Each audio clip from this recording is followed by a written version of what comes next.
So it's over. It's so hard to believe that it's actually over. You've completed your prison term. You're now home in the halfway house, home confinement, and the reality kicks in. I have all of these responsibilities to complete, and I've made all of these promises in prison. Can I follow through on them? Can I follow through on these commitments I've made to my community, to my family?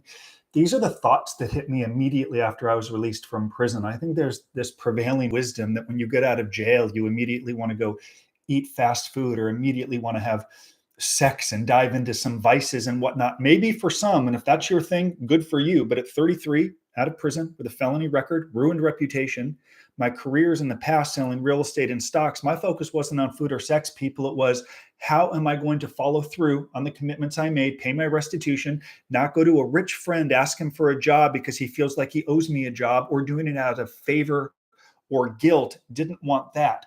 That's what hit me as I crossed over prison boundaries from Taft Federal Prison Camp as I got into my brother's Escalade with my brother's Escalade after he picked me up the 20th of May, 2009. Now, I will tell you, and if you've been to federal prison, I'd love to know your thoughts.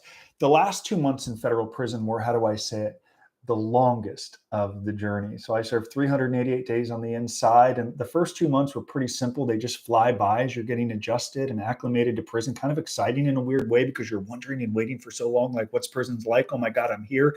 You get embroiled or ingratiated in your routine. Then you get your release date, and something that you think will never end actually ends. And the last 2 months were the most difficult because I struggled to sleep, and struggled for the first time in my life from really terrible insomnia. And at 12 a.m., 1 a.m., 2 a.m., 3 a.m., I would just lay there on my rack thinking, my goodness, I'm going to be home soon. This is eventually ending. This is fantastic, but also really, really scary. What's going to happen for me when I cross over into prison boundaries?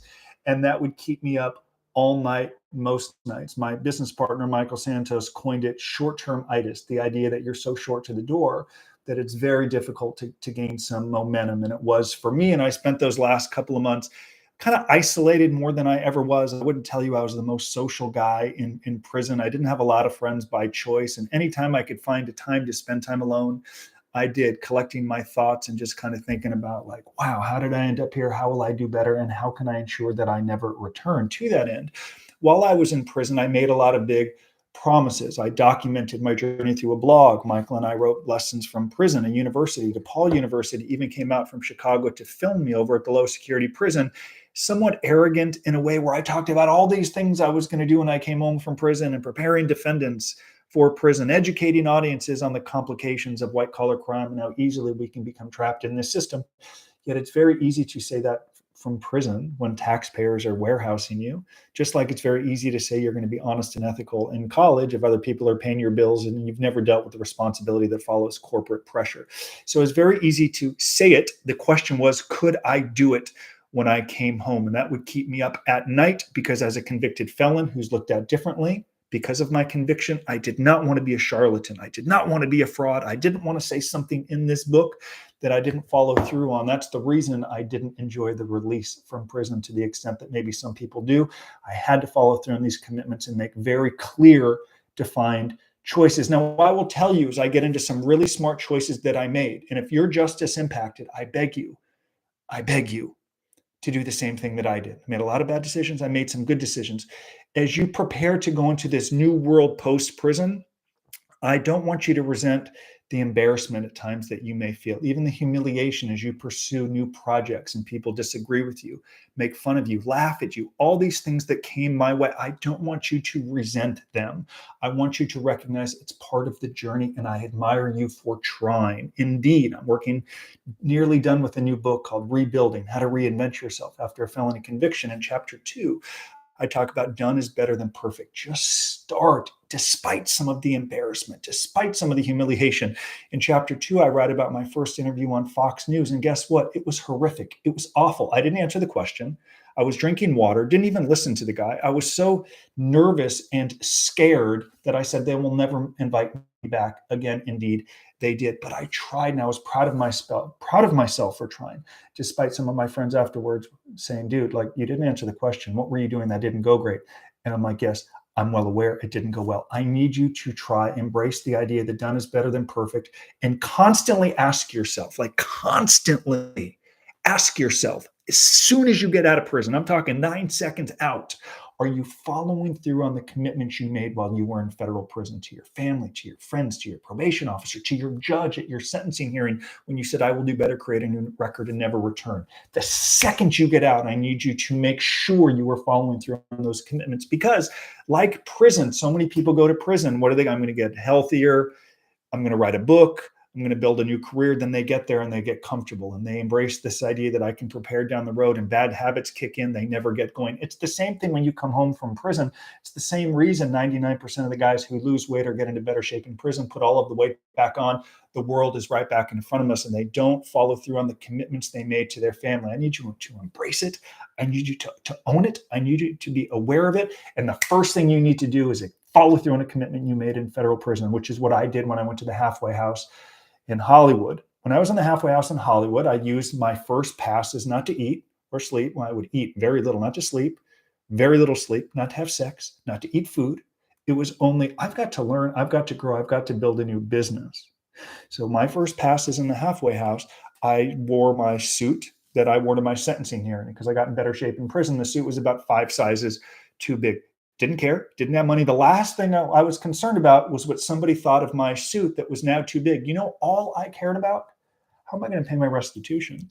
How am I going to follow through on the commitments I made in this book, namely in the epilogue where I wrote, if I said I was going to do something, I did it. So while I was in that halfway house, I got up that morning about 3 o'clock in the morning and I sat there kind of like alone for several hours before they opened the doors. And I told myself, it's here. Kind of like I used to say to myself before really big baseball games. I'd say, like, it's here. Like I'm about to do it. I'm about to do it. I can't believe I'm home from prison and I've served my sentence and I have my first pass in the halfway house. And I'm sitting here at now 3:15 in the morning, shaved and showered with this suit on that's too big and several copies of my book, Lessons from Prison. I emptied out my old Toomey briefcase that still had Justin Paperny, vice president from UBS, and Bear Stearns cards I had to throw away because I was no longer a broker and I did not identify with that person anymore. And 3:15 became 4:15, became 5:15, became 6:15, became 7:15. And I had just gotten permission to drive. And I got in my car and I drove to downtown Los Angeles, hence the thumbnail for this video, that's downtown Los Angeles behind me. And as I was making that drive, all I told myself was, wow, it's here. I used to dream about this every single day in prison while walking and running that track and studying and learning from Michael. It's here. Can I follow through? Can I do what I say I'm going to do? I was nervous. I was scared. I was excited. I felt like I was alive. I felt alive that I was going to try. And what did I do? I walked into office buildings in downtown Los Angeles, uninvited to law offices. And right out of the gate, I was embarrassed. I wasn't really embarrassed. I was a little embarrassed. They threw me out. My messaging was terrible. I didn't know what I was doing.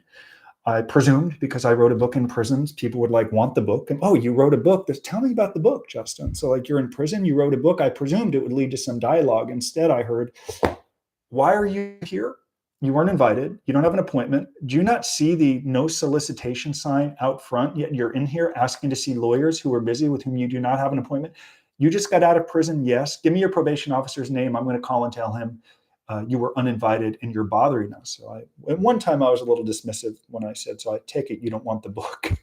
No, I don't want the book. Leave. That first day, it was cold walking, uninvited to law offices throughout downtown Los Angeles, continually getting thrown out, continually told you don't have an appointment. Do you see the no solicitation sign in the suit that was too big? Indeed, sometimes I would walk in and people in the office would be like, I can tell this dude ain't got an appointment. He looks lost. Did he just get out of jail? Yes, I did. That first day, only one lawyer shook my hand. His name is Mark Worksman, a wonderful lawyer in Los Angeles. In fact, I'll see him at a sentencing hearing this Friday. He shook my hand, said, I'm busy. Leave me with a copy of your book. I'll go through and I'll get in touch with you. And indeed, he did. At the end of that first day, it was a phenomenal success. It was it was like the best day ever. I'm driving back after several hours from downtown Los Angeles to the halfway house in Hollywood, and I thought, I did it. This is a phenomenal day. I wasn't focused on the fact that my messaging wasn't great, or I was kind of a little embarrassed and thrown out and kicked out of the office. I didn't do that. All I said was, I cannot believe one lawyer, Mark Worksman, shook my hand.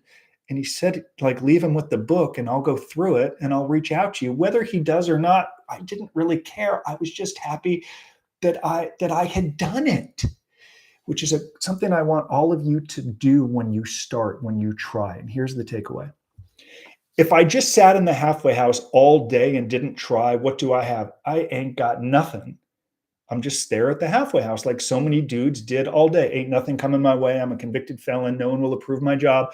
I'm going to look for that job after I'm done in the halfway house in home confinement.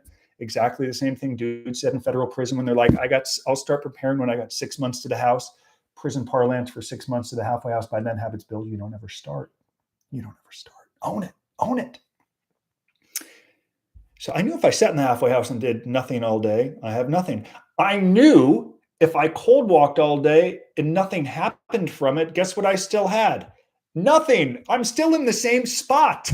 So I might as well just like try and endure some of the embarrassment and a little bit of the shame that accompany it. But by trying, I learned and I grew. And by the time I was done cold walking, there was one day in Los Angeles along Ventura Boulevard in Encino, right off Woodley and Ventura. If you know Encino, you know the area, where I walked into like eight offices. And by then 6 of them shook my hand, welcomed me, and gave them my book. And I still get business to this day from those lawyers, including Alan Eisner, Dimitri Gorin, great lawyers. And Alan Eisner is a great lawyer and a very good golfer with whom I spend a lot of time.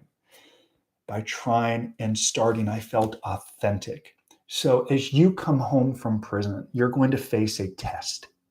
Like immediately, forget about the food, forget about the sex, forget about the nonsense, forget about TV shows you didn't catch up on, sports, garbage, nonsense. In the totality of your life, it doesn't mean a damn thing. Now, if you're rich, you never have to work again, fine, do your thing. I'm talking about a guy like me who was used to making big money, and I made big money at Bear, a lot of money.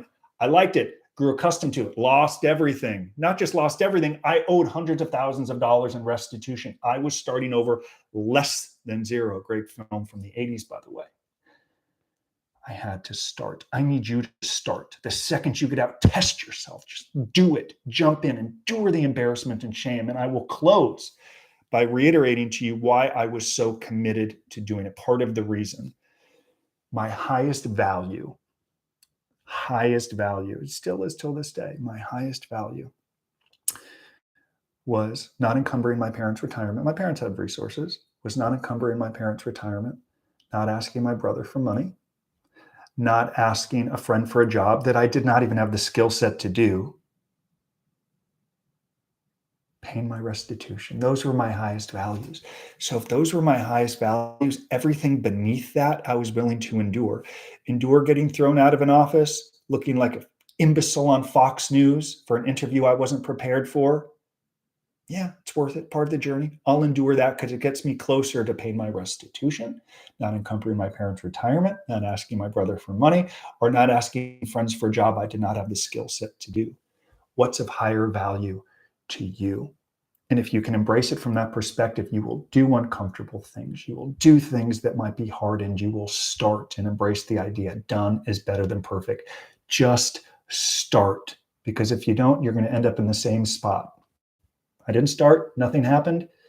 I didn't want to do that. So that's the first test that you're going to have. I want you to make the right choice. When you come home from prison, I want you to make the right choice and ask yourself immediately, within seconds, am I following through on the commitments I made while I was in prison that consumed me to a point where perhaps it was a little too obsessive? Maybe it was a little bit too much. Perhaps that's what worked for me. That's what drove me. You're going to have that test. I want you to pass. I'm hard on myself. I'm critical on myself. I make mistakes, but I'm learning. But this is one opportunity I can laud myself and say that I followed through on the commitments I made while I was in prison. I did it while I was sitting there in the halfway house, thinking to myself, the moment is here.